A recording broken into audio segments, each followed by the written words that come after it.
A noite em que a rocha se abriu, o ar vinha salgado, pesado, quase cortante. Sobre a costa dos gigantes, uma parede de basalto parecia imóvel. Depois, diante da lente de um drone, ela se moveu.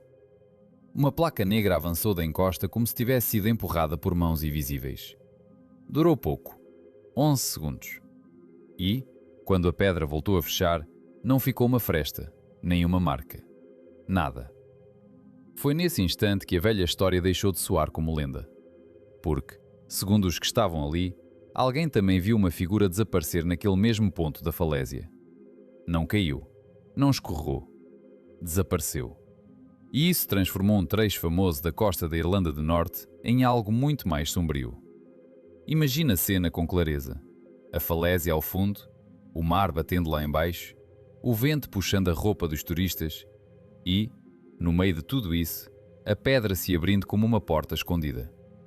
A partir dali, já não era só uma gravação estranha. Era uma ameaça ao que todos achavam saber sobre aquele lugar. A Costa dos Gigantes sempre foi tratada como território conhecido. Colunas de pedra se erguem da terra em fileiras tão regulares que parecem obra de homens antigos. Mas ali não há mão humana.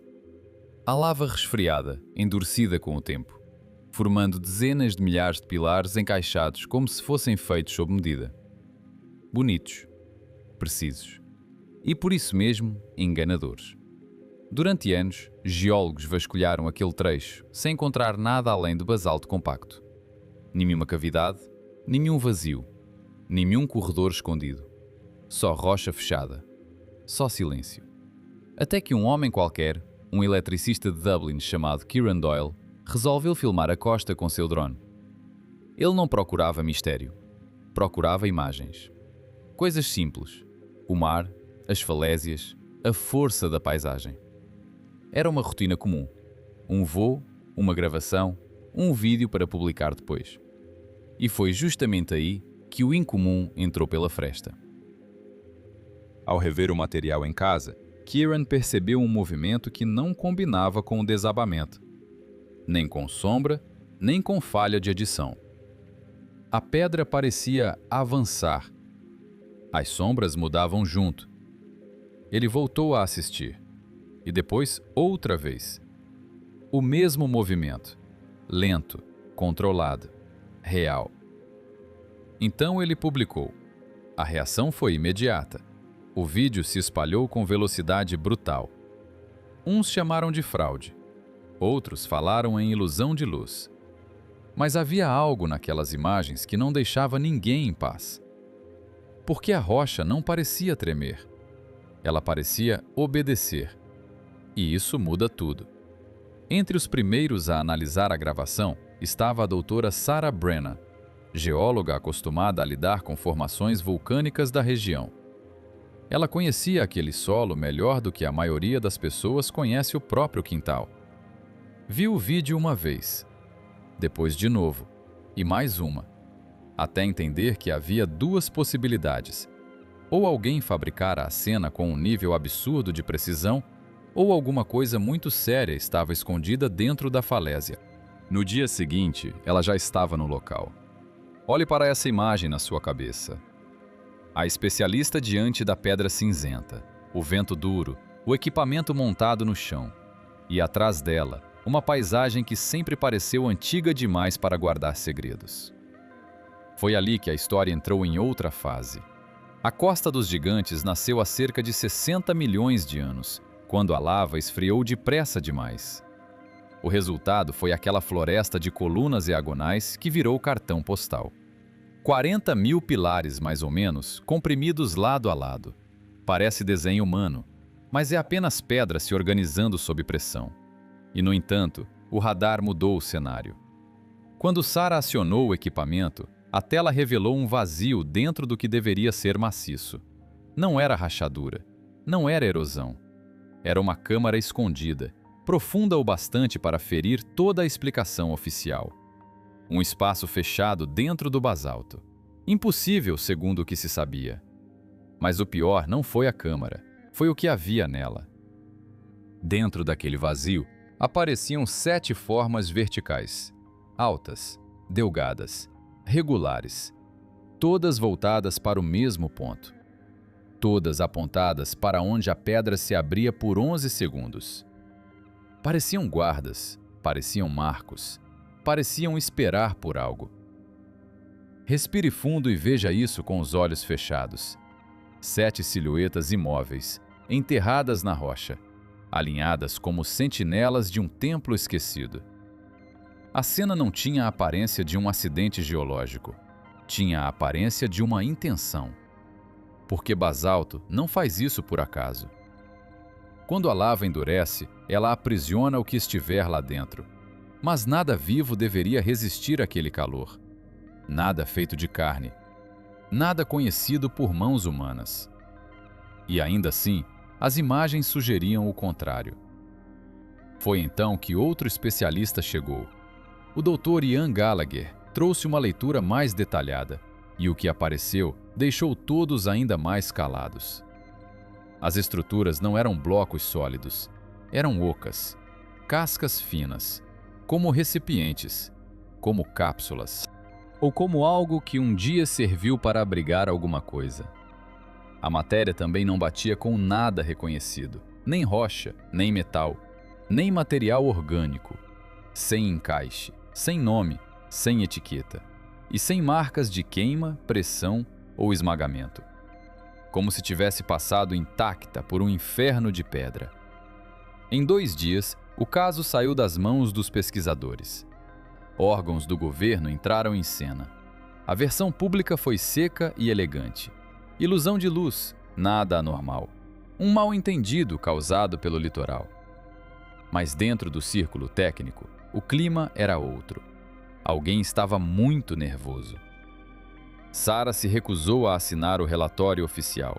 Leu, empurrou o papel para o lado e foi embora sem discutir. Pouco depois, apresentou a renúncia. A frase final dela foi curta. Eu vi o bastante. E quando um cientista abandona o campo sem lutar, o problema já deixou de ser científico. O local foi cercado, o acesso cortado. A explicação oficial falava em erosão costeira, em cuidado com visitantes, em segurança. Mas os que estavam por perto sabiam que não era só isso. Havia algo no interior da pedra que continuava a chamar a atenção. Algo que ainda não aceitava ficar quieto. Volta agora ao ponto central.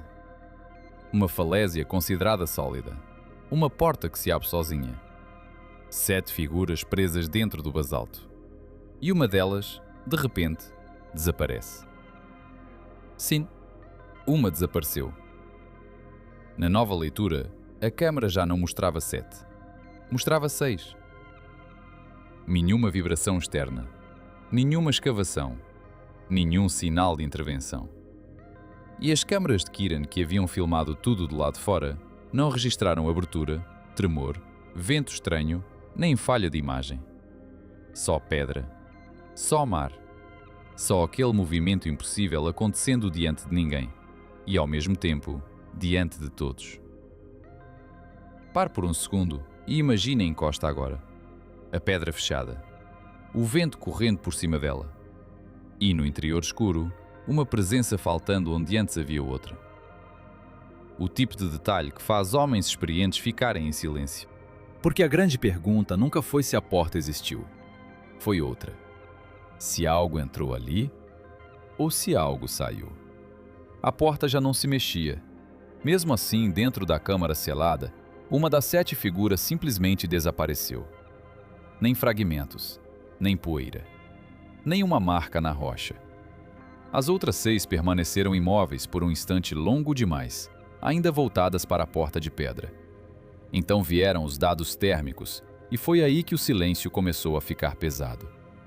A doutora Nívika Kolagan fazia os escaneamentos à procura de sinais comuns. Calor geotérmico, bolsas quentes, canais de água, alguma explicação natural. Mas o que apareceu no monitor não tinha nada de comum. As assinaturas térmicas marcavam cerca de 37 graus, temperatura de corpo humano. Dentro de basalto frio, num ambiente de ar atlântico gelado, aquele calor devia morrer depressa. Devia desaparecer quase de imediato, só que não desapareceu. Os valores repetiam-se, voltavam, mantinham-se firmes em vários aparelhos, como se a pedra estivesse guardando algo vivo. E então veio a outra leitura. Os sensores de vibração captaram um pulso regular a cada 4 segundos. Um bater lento, constante. Quase como um coração cansado a trabalhar atrás da parede. Imagine isso por um segundo. Uma câmara de rocha antiga, fechada há eras, e ali dentro, um ritmo que não devia existir. As 6 figuras também não estavam paradas da forma como pareciam à primeira vista. Nas medições sucessivas, começaram a deslocar-se. Muito pouco, alguns centímetros de cada vez. Sempre na mesma direção, sempre para a porta de pedra. O alinhamento perdeu-se. Depois, as figuras juntaram-se. Não havia corrida. Não havia agitação. Era pior do que isso. Havia intenção. Foi nessa altura que se tentou tornar os dados públicos. Brin reuniu tudo o que tinha: os registros de temperatura, os padrões de vibração, a mudança de posição, cada sequência, cada comparação. O relatório foi entregue como um aviso. A resposta oficial foi seca. A metodologia era imperfeita. Mas em privado, a recusa tinha outro nome: consequências. Se aquelas leituras fossem confirmadas, a história da própria origem da vida ficaria sob ataque. Não apenas uma teoria, a cronologia inteira. E de repente, o problema deixou de ser uma porta de pedra. Passou a ser o que aquela porta estava a esconder há muito mais tempo do que qualquer civilização. Pouco depois, desmontaram o equipamento de monitorização. Os investigadores foram calados, sem declarações, sem entrevistas, sem explicações. A câmara ficou selada outra vez, mas nem tudo pôde ser apagado. Doyle guardou as filmagens originais. Outros investigadores conservaram cópias dos dados. E o último escaneamento, feito antes do encerramento, trouxe a imagem mais inquietante de todas. As 6 figuras restantes continuavam a mover-se, continuavam a emitir calor, continuavam a pulsar.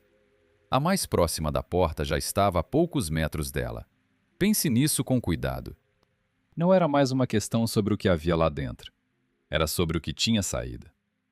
Se eram 7 e agora eram 6, então uma presença atravessou a câmara sem abrir a porta, sem partir a rocha, sem deixar qualquer rastro físico do seu caminho.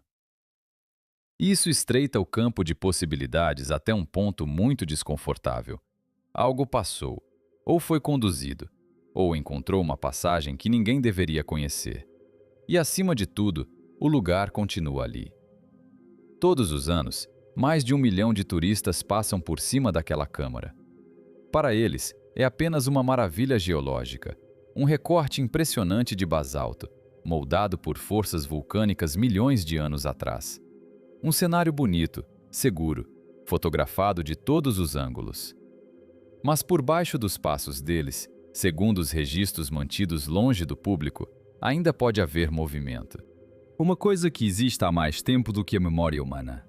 Uma coisa que não foi descoberta. Foi encontrada. E se a trajetória continuar, ela está a ir na direção daquela mesma porta. A porta que já se abriu uma vez. E a última imagem que resta é esta. No escuro da rocha, 6 silhuetas imóveis diante da pedra e um pulso lento a bater atrás dela.